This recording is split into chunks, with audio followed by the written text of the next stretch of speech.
Is eternity too long for hell? Isn't God being a little too severe? Isn't he being a little too torturous? Like, can God really torture somebody forever and ever and ever and ever? To comprehend this, there is a lot to think about. So I'd encourage you to buckle up and stay for the entire ride, because there's a lot of thoughts that go into this. If we get the picture, and we do get the picture from the Bible that hell is eternal, it begins to conflict with us as human beings. We're like, no, I can't really fathom that. I can't really grasp that. But just because you can't comprehend something does not make it untrue. Let me give you, for instance, from the world of physics. When people first learned that light is a wave and a particle, they're like, no, it's got to be one or the other. But if you talk to all of the scientists and all the researchers and all those who have tested it, like, it is both. It's not a wave or a particle. It's either or both. And they get into explaining this in great depth. So further, I remember the first time that I told my dad about hyperfuel dragsters, how they go from 0 to 100 miles an hour in 1 second. He was like, that's impossible. That's just not even possible. I mean, it used to be back in the day, 0 to 60 in 5 seconds was the standard for streetcars. That's what had to be. But hyperfuel dragsters are doing that. It doesn't matter if we can't comprehend it or not. If the object is moving that fast in such a short amount of time, under incredible engineering and loads of research going into this, it's a reality. It doesn't matter if we can comprehend it or not. And the other day I heard that a gentleman set the world record for the most push-ups ever. And in a 24-hour period, he did 46,001. We're not talking about 1,000 a day. I've actually met people that do 1,000 a day or have done 1,000 a day, 46,000 a day. And if you begin to calculate that, that's one every 2 seconds. How is that even possible? It doesn't matter if we can comprehend it or not. It doesn't change the matter of it being true. So hell might throw us for a loop, but there's a lot of things that throw us mentally for a loop. So we don't need to begin to judge the scriptures just because we can't comprehend it. Another aspect to really consider is we're thinking about this empathetically. We are looking at this with the eyes of compassion. We are actually thinking of this, if you can call it that, in an emotional sense. We become empathetic with the concepts of hell, such as, I could never personally torture somebody for that long. I don't think it's just. I see the sin in their life and torture them, throw them in hell, but I could never make it quite that long. So we begin to empathize with the position. We have begun to measure it emotionally, but measuring things emotionally doesn't make it correct. And that's something we need to be aware of. Our mind might not be able to comprehend it, which is fine. And emotionally, that isn't a proper barometer or measurement of the truth of something. But even if we couldn't torture people for that long, there are other human beings that would flat out tell you, oh yeah, I could. I know some people that I could. And so just because we can't see it doesn't mean that other people can't see it. So that should at least start getting us outside of our head and heart on this matter. Also, we begin to empathize with the position as if we were in it. Like, I can't imagine being in hell for that long. I couldn't stand it. I could not stand being in hell forever and ever and ever and ever. Correct. Good. Glad you're comprehending that, because that is one of the things that turns people to Christianity, is this extreme torture as we would perceive it. Because if hell did come to an end, how many of you would just choose it? So you're actually being helped by God, by it being forever, to help you make a good decision, and he's using your sensitivity. But see, just because you're sensitive, that doesn't mean that everybody is sensitive. There are some people out there that are hard enough to think that they can take it, and they will take it forever and ever, and they will chance it, and they will go to their grave cursing God. So just because we're sensitive and empathetic and have some compassion and some soft emotions to us doesn't mean that everyone does. And so some people think, well, there's no way they could face, even if somebody was that stubborn, there's no way they could face forever punishment. Now, this is just speculation. We don't know, but there are some that theorize that as people go into hell facing their punishment, that they actually become more stubborn. And they absolutely set their face against God, and they want to hate God, and maybe in some kind of weird, sick fashion, they choose and like the freedom of that. I don't get it. I don't understand it. I don't even want to go there. But just because a person might break in hell doesn't mean that they will break in hell. But then there's another emotional angle that people consider. But what if people that are thrown into hell, what if they get tortured for a long while and eventually they are sorry for what they've done? Well, again, sorry is an emotion, but it has nothing to do with right, reality, privilege, etc. And I'm not dodging the answer here or the question. What I'm actually stating is, let's look at it like this. Sorry is also not part necessarily of the character. It could be sorry because of circumstance. So for instance, Alex Tocqueville or Alexis or Alex de Tocqueville from France, who traveled the U.S. and was studying prison systems in the 1800s. He met some prisoners who were wonderful prisoners. They were up on time and they engaged themselves in their workload and they obeyed the rules. And as they began to talk to the wardens, they were like, man, some of these people are just fine and astounding inmates. And the wardens were like, yes, they are, but don't be under the notion that if we let them out that they become that in society, because most of them revert. Most of them, it is because of the pressure that is upon them to actually do what they were supposed to do. In the 1800s, they put the whip on them if they didn't listen. So because of the pressure, they would actually do what they were supposed to do. So they were sorry in the circumstances. So just because a person's sorry in hell and having some kind of sorry emotion does not mean that they have changed their character or nature. Another thing to think about is that we might be measuring hell empathetically, but our empathies of a person being tortured end with relational connection. And here's what I mean by that. Like it is, maybe I have a friend that I think went to hell and man, I feel for them. I really feel for them. But then when I'm not connected with them or when I lose a lot of time or I haven't thought about them a long periods of time, my empathy for them dies down. And again, we just get back to the reality of the scenario. So my empathy doesn't dictate that they need to be in hell or do not need to be in hell, because there's times that I'm not empathizing about their struggle. And so that is not a good determination of if they need to be brought out or not. Along with this, if we really, really loved God, if we really knew God and how wonderful and great and marvelous and fantastic that God was, and we're really keyed into Him, we would understand His hatred and detest for sin and how it breaks and attacks good and how it just can't be allowed. It's just not tolerable. If we were that connected with Him, we'd be like, oh, I see why you separate yourself from this.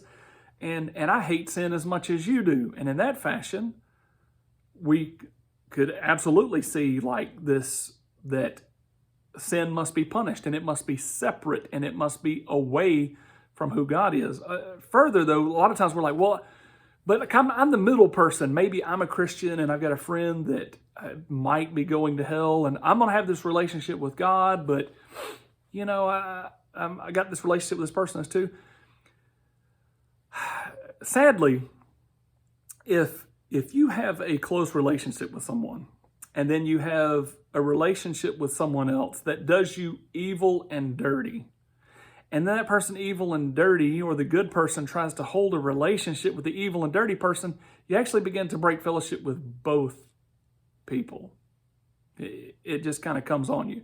So my point is, if you are beginning to empathize with those in hell who are just, they've been utterly and totally and terribly wicked with their life, then you begin to turn on God. It hurts him. The pain that they have cast against God kind of becomes your pain against God. Now, hold on and let me explain people's sin here in a second. So the empathy of people, they're in hell, and I just don't know if they could be in hell for that long, and maybe it's too severe. Those are, again, feelings, and we can feel wrong about things. Think about maybe the last politician that promised you the moon and didn't provide it. You might have felt good about it, but that doesn't mean it is correct.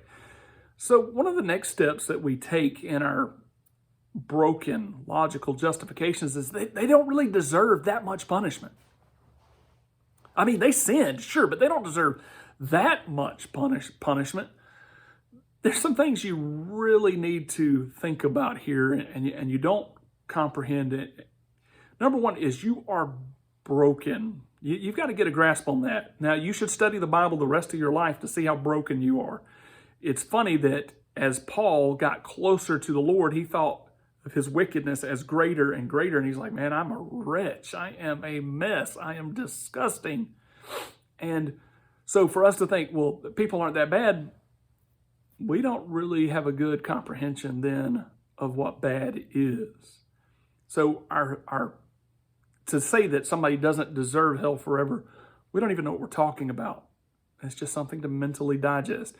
Also, if someone by default rejects all the good that God is offering them, he is offering himself, which is all goodness.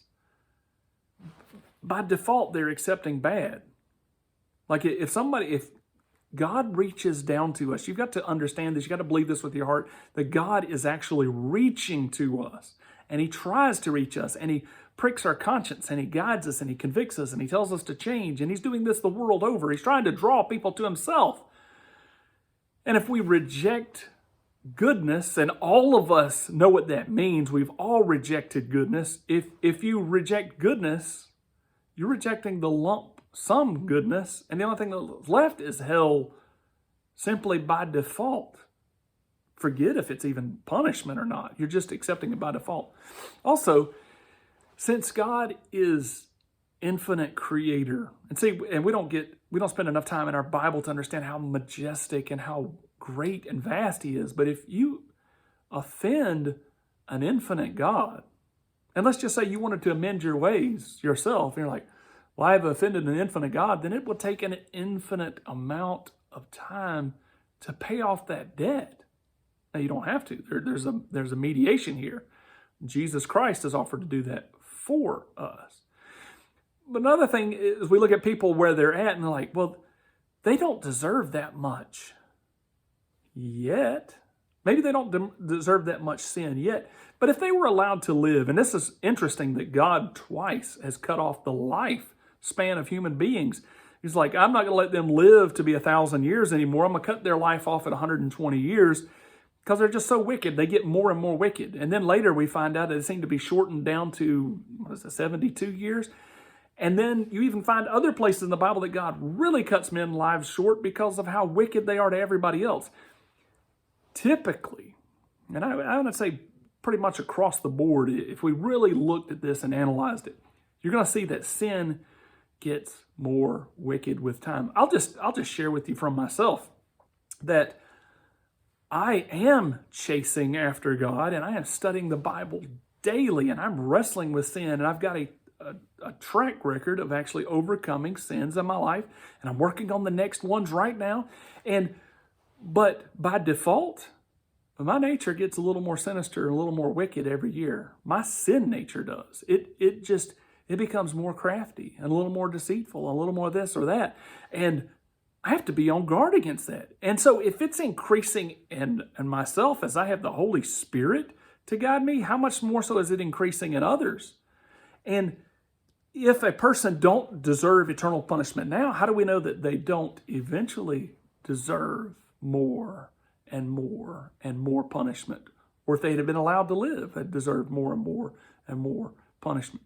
Another thing is that we think in our brokenness that we're a good judge of character. We're like, well, they don't deserve that much because they only did this much sin. Do you really know how evil a person is? We have to admit that we don't. When I think of the worst evil in me, there is some dreadful evil in me. Like when it comes down to potentially hating a person. I can't really imagine that any of you out there can hate a person more than I can because I can hate them so much. Thank God I don't. I don't have to because His Spirit lives in me and helps me forgive them and move on with my life and not even focus on those things. But how evil are people? We're judging them by one set of characteristics and standards and not necessarily by reality. Well, then a lot of people jump into, well, how can a loving God send people to hell? Well, if you thought about that a little bit, you would understand that the actual question is, how could a loving God send people that are good to hell? That's actually what you're saying, because we would have no problem with a loving God sending really wicked, nasty, evil people to hell, because love doesn't love evil and wickedness. It doesn't. So we're actually saying, how could a loving God send a good person to hell? But then we get to go back to those questions. Are these people really good or not? Or maybe am I misjudging it? It also doesn't consider that this person is actually being sent to hell for multiple reasons. All right. So when God is calling us, He is offering us His salvation through Jesus Christ. But it is way more than just stating a formulaic mantra, oh, Jesus, come into my heart. Salvation is more than that. Salvation is actually the letting go of sin and evil and wickedness. Not all of it. None of us ever get it all cleaned up. But even that which we are acquainted with, that we presently and consciously know, that evil and wickedness, the people that actually get thrown into hell are those that go, I am unwilling to let go of my sin and wickedness. So how wicked are they? Maybe they're more wicked than I gave them credit for. How bad is a person that won't release their wickedness? Think about it. Even you don't love wickedness or evil. And if somebody does love wickedness or evil, then they're really evil and wicked, and they're going to go there themselves. So a loving God does not love evil, and he never has. But if God offers us a free escape from this eternal hell, free transformation, like He will guide the transformation process, that He will forgive us of our sins as long as we're willing. If He provides the guidance, if He provides the teaching, if He provides the reform and the rewards, and He Himself is willing to take all of that punishment for you, and you reject it, yeah, you're going to spend an eternity forever in hell.